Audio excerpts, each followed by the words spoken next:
ओहो यो त गाडी त गजब गजब गाडी रहेछ त हो।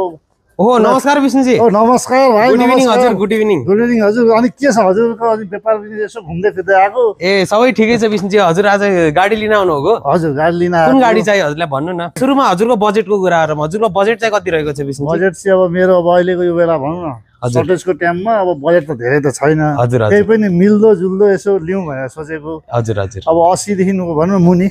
80 देखि मुनि। 80 देखि मुनि। 80 देखि मुनि भन्दा पनि हामीसँग ठ्याक्क 80 मा ठ्याक्क 5 लाख थप्नु हो भने यो गाडी पाउँछ। यो चाहिँ हाम्रो अमेरिकन कम्पनी फोर्ड ब्रान्डको एउटा गाडी रहेको छ। यो चाहिँ हाम्रो पिकअप गाडी हो।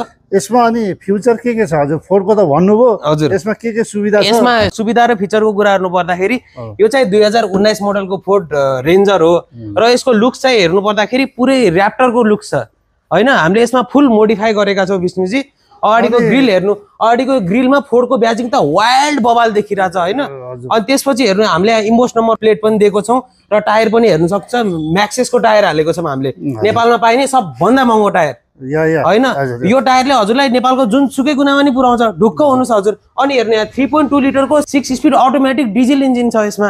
भनेपछि यो अटोमेटिक भनेपछि कस्तो के बुझिन्छ? जस्तो अटोमेटिक लागेपछि गुडी राख्ने गाडी हो। हजुरको यसमा चाहिँ म्यानुअल गियर चाहिँ हुँदैन हैन। ट्याक्क एउटा सानो अटोमेटिक गियर सिस्टम हुन्छ। त्यसले चाहिँ ड्राइभ, रिभर्स, पार्किङ अनि न्युट्रलमा राख्ने काम मात्र हो। अनि गाडी हेर्दा फेरि तपाईले के यो र्याप्टर के भन्नुहुन्छ? यसो हेर्दा बाघ जस्तो छ गाडी हेर्दा।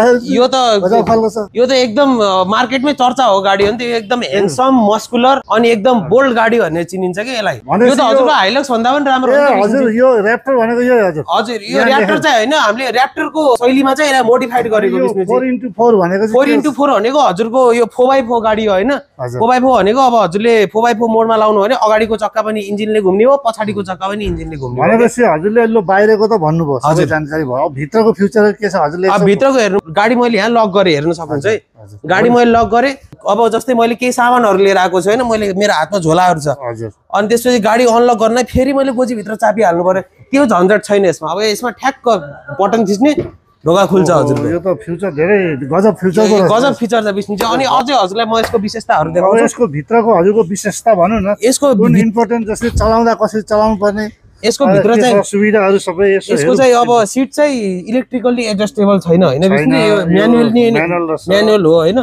यो लिभर युज गर्यो भने हाइट घट्ने बढ्ने हुन्छ। अनि पछाडी लग्नलाई त सबैले थाहा नै छ कि युज गर्नुपर्ने। यहाँ आउनु त। विशेषता अब यो गाडीको मेन विशेषता भनेको स्टियरिङमा छ के। स्टियरिङमा चाहिँ अब लेफ्ट साइडमा चाहिँ हजुरको इन्फोटेनमेन्ट स्क्रिन, यो स्क्रिनको कन्ट्रोल छ र यो साइडमा चाहिँ ड्राइभरको कन्ट्रोल छ के। अब जस्तै मलाई गाडीको मोडहरु चेन्ज गर्नु पर्यो हैन, म